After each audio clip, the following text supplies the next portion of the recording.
আসসালামু আলাইকুম সবাইকে। আশা করি সবাই ভালো আছো।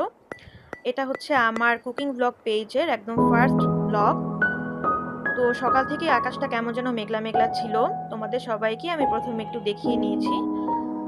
তাই কথা মতো মাকে নিয়ে চলে আসলাম আমার ভাঙ্গাচোরা মাটির হেসেলে। আর এই যে দেখো কড়াইতে হচ্ছে আমি তেল গরম করে নিয়ে সেখানে লবণ, হলুদ গুঁড়া আর হচ্ছে ডিমগুলো দিয়ে দিয়েছি, সেদ্ধ ডিম। আর এরপর হচ্ছে সেটাকে ভালো মতো একটু ভেজে নিব, একটু লাল লাল করে ভেজে নিব। আর আজকে হচ্ছে ডিম ভুনা খিচুড়ি, হাতে মাখা খিচুড়ি হবে। বুঝতেই পারছো কত মজার একটা খাবার আজকে তৈরি হবে। তো এর জন্যই তোমাদের সাথে ভিডিওটা হচ্ছে আজকে শেয়ার করলাম। তো ভালো মতো লাল লাল করে ভাজা হয়ে গেলে আমি ডিমগুলো তুলে নিয়ে রেখে দেব। এরপর হচ্ছে সেই তেলে তেজপাতা, পেঁয়াজ কুচি, আদা রসুন বাটা আর হচ্ছে হলুদ মরিচ ধনিয়া গুঁড়া গরম মশলা গুঁড়া দারচিনি এলাচ এগুলোকে ভালো মতো কষিয়ে নেব। কষানো হয়ে গেলে এখানে ডিমগুলো দিয়ে দিয়েছি।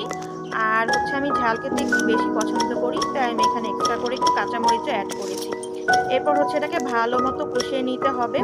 আর আমি এখানে একটু ঢাকনা দিয়েও রেখেছিলাম 5 থেকে 6 মিনিটের মতো, বাট সেই ক্লিপটা আমি নিতে ভুলে গিয়েছি। আর এরপর হচ্ছে শুকনো শুকনো হয়ে গেলে ডিমগুলো আমি নামিয়ে নিয়েছি, ডিমের ঝোলটা নামিয়ে নিয়েছি। আর এই যে দেখো এখন হাতে মাখা খিচুড়ি হবে। তো খিচুড়ির সব উপকরণ হচ্ছে এখানে দিয়ে দিচ্ছি, হলুদ গুঁড়া, ধনিয়া গুঁড়া, পেঁয়াজ কুচি, মরিচ, লবণ, তেল আর আদা রসুন জিরা বাটাও দিয়েছি, বাট ফার্স্টে অ্যাড করতে ভুলে গিয়েছিলাম, পরে আমি এগুলো অ্যাড করে দিয়েছিলাম। আর এই যে এটাকে ভালো মতো মাখিয়ে নিতে হবে, কারণ হচ্ছে হাতে মাখা খিচুড়ির বিশেষত্বই হলো এটাকে খুব ভালো মতো সময় নিয়ে মাখাতে হবে। যত বেশি মাখানো হবে তত বেশি এটার টেস্টটা হচ্ছে ফুটে উঠবে। আর এই যে তারপর হচ্ছে মা পানি দিয়ে দিয়েছিল। এরপর হচ্ছে পরিমাণ মতো পানি দিয়ে তারপর হচ্ছে হাঁড়িতে বসিয়ে দিয়েছিলাম। আর এই যে দেখো আকাশটা কি অবস্থা আকাশের। এরপর এই যে আমার খিচুড়ি তো হয়ে গিয়েছে। তো এখন এই যে আমি ঝটপট খেতে বসে পড়লাম।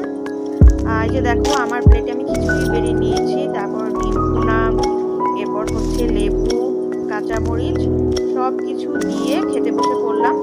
আর এই যে খুব ভালো মতো মাখিয়ে টাখিয়ে নিয়ে খেয়েছি, দুর্দান্ত হয়েছিল একদম। আর এই যে এটা হচ্ছে আমার বাসার ছাদ, দেখো খুব বৃষ্টি পড়ছে। তো আল্লাহ হাফিজ সবাইকে, টাটা।